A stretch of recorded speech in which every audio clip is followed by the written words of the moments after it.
para sa inyong travel goals sa darating ng 2025. Kilalanin natin ang tourist destination na pwede niyong isama sa inyong travel bucket list. Ang Busan, South Korea.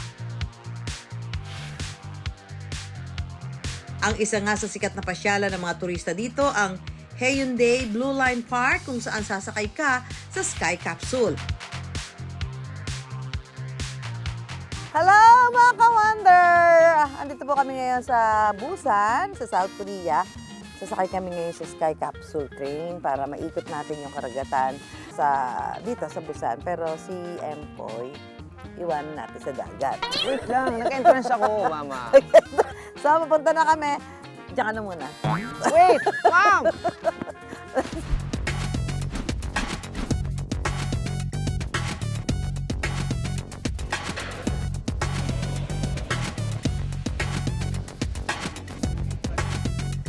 Apat ang kayang laman ng isang Sky Capsule. Mabagal ang takbo nito kaya perfect ito sa mga mahilig mag-picture. Wait lang.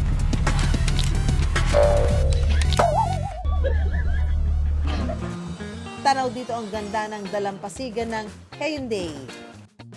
Nagtataas ang pine tree at ang sasakyan din natin mamaya, ang tinatawag nilang beach train. Wow. The beauty of Busan, Yeah. except the beast. The beast and the beauty. Oh. Ay, ang dami nilang pine tree para nasa Camp Janay. Spell pine tree. Hindi ikaw, tinatanong mo, malamang hindi mo You don't alam. know? Malamang hindi Capital F-H-I-N-E. Fine tree. Halos 30 minuto ang biyahe ng Sky Capsule. Ang one-way na biyahe para sa 4 na tao ay nagkakahalaga ng 44,000 South Korean won o katumbas ng humigit kumulang 1,800 pesos. What's your head? What's your head? What's your head? Para makabalik sa pinanggaligan nating Haeundae Blue Line Park, isang tren ang dapat sakyan, ang tinatawag nilang beach train. Di katulad ng karaniwang tren, ang beach train nakaharap sa isang gilid ang mga upuan.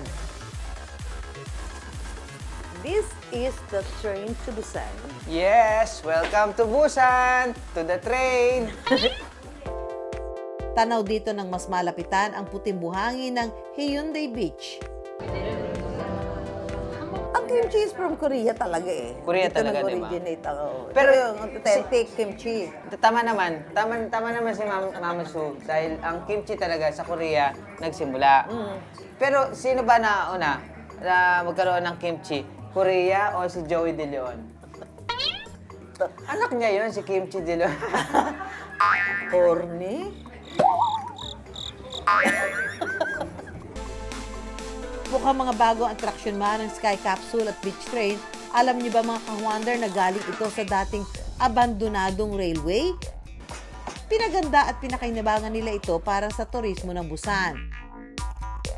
Di kalayuan sa terminal ng Sky Capsule at Beach Train, tarawang 3 nagtataas ang building. Isa sa mga ito ay matatagpuan ang Busan X The Sky. Ang pangalawa sa pinakamataas na building sa South Korea na umaabot ng 1,350 feet.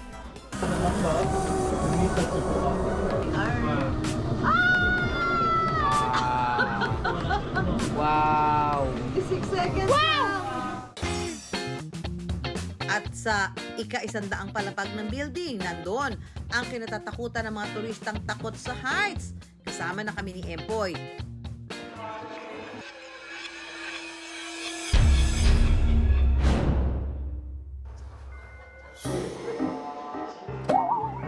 Nawala ako sa issue. Wait lang.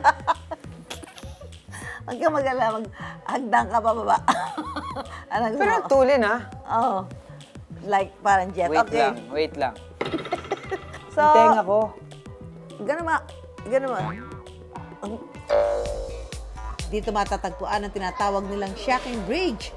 Sa glass bridge nitong may humigit kumulang 4 na metro ang haba.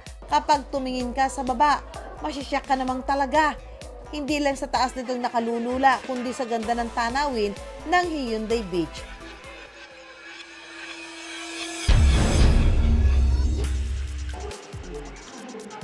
Naku, Empoy! Kakayanin kaya natin ito? 1, 2, 3.